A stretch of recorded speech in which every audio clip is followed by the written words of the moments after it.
Circuit elements. So let's talk about circuit elements now. There are two different circuit elements, active elements and passive elements. Active elements are capable of generating energy. On the other hand, passive elements are not capable of generating energy. Some examples of active elements include generators, batteries, operational amplifiers. On the other hand, some examples of passive elements include resistors, capacitors, and inductors. For now, we will only focus on active elements. So, the most important active elements are voltage sources and current sources. Now, sources can be divided into independent sources and dependent sources.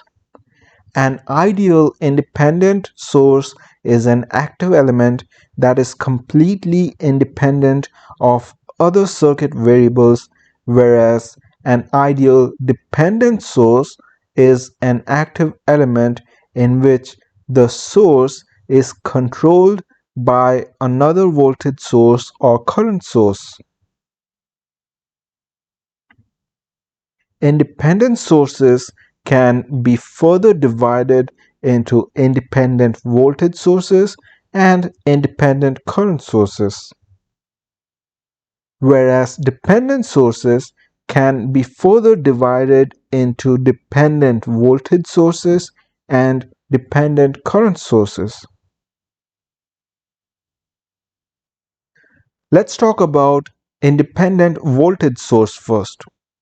An ideal independent voltage source maintains a fixed voltage across its terminals regardless of the current through it. And this diagram represents an ideal independent voltage source. An ideal independent current source maintains a fixed current through its terminals regardless of the voltage across it. And this diagram represents an ideal independent current source. An ideal dependent voltage source maintains a voltage across its terminals that depends on either a voltage or current elsewhere in the circuit. A dependent voltage source is also known as controlled voltage source. And this diagram represents a dependent voltage source.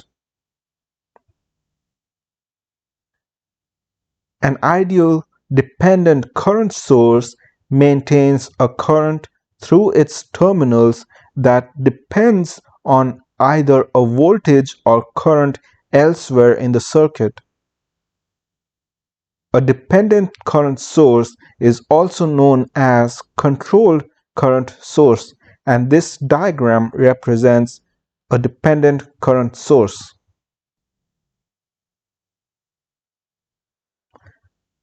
Since dependent voltage sources depend on the current or voltage elsewhere in the circuit, there can be two types of dependent voltage sources: voltage-controlled voltage source or current-controlled voltage source. Similarly, since dependent current sources depend on the current or voltage elsewhere in the circuit, there can be two types of dependent current sources: voltage-controlled current source or current-controlled current source. So in total, there are four dependent sources.